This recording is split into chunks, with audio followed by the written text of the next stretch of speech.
si pjesë e shoqënisë civile, kam qenë gjithmonë pjesë e aktiviteteve informuese dhe ndërgjegjësuese mbi tetorin roz, mbi kancerin e gjirit. Por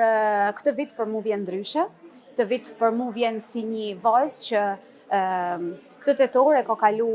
në lëkurë, edhe sot visi me dëshirën më të madhe si një person për me dhanë forcë, kurajo edhe besim që kjo betejë kalohet me ndihmën e gjithëve. Unë e di që aktivitetet e shumta janë në këtë muaj, në tetorin roz, por unë i lutem të gjitha gravet dhe i bëj thirrje që tetor roz me kanë çdo muaj, me kanë çdo ditë, me ju referu bluzave të bardha, me kontrollu vetin, me bë kontrolle sa më shumë të jetë e mujtën, sepse është e vërtet që koha është flori edhe çdo minutë që kalon bëhet një armik për luftën ndaj kësaj betejë. Unë e zbulova rastësisht, siç gjatë vetë kontrolleve jam përpjek me bë pothuajse gjithmonë, por ana psikologjike ka qenë ajo që besojmë ka dhënë edhe kurajon me ecë përpara, por ana psikologjike nuk bëhet e vetme, bëhet me ndihmën e familjes, që është shtylla bazë për me te kalu këtë sfidë, edhe miqve e gjithë njerëzve që janë bashku në lutje për me ecë përpara. Nuk ka ma një moshë të caktume,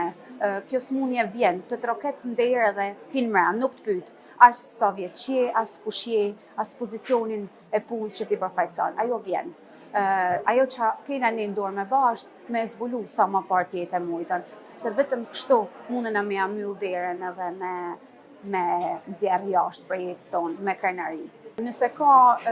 një këshill, një ndër këshillat që mundem me dhanë, është frika është armiku i parë kryesor i kësaj smundje. Nëse smundja, çdo lloj smundje, por sidomos kjo smundje është e destinuar me ardhë, frika nuk e zhduk, nuk është se e hek nga trupi, por absolutisht bëhet armik. Unë jam fokusu vetëm tek forca, kurse si frika nuk ka qenë ushtari jem kryesor, ka qenë gjithmonë